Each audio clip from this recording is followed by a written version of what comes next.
Does your Android phone get hot every time you charge it? Don't worry, it's a common issue and we're here to help. Phones can heat up while charging for several reasons. Fast charging. Some chargers pump more power, which can heat up your phone. Background apps.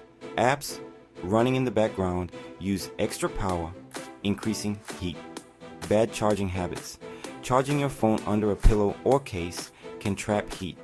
One major culprit: too many apps running in the background while you charge. They use up power and make your phone work harder, generating heat. Fix it by closing unused apps before charging. This reduces power consumption and helps your phone stay cool.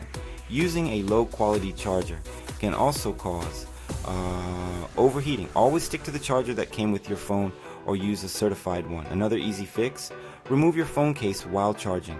Cases can trap heat, making the phone hotter than it should be. With these simple steps, you can keep your phone cool while charging and avoid any long-term damage.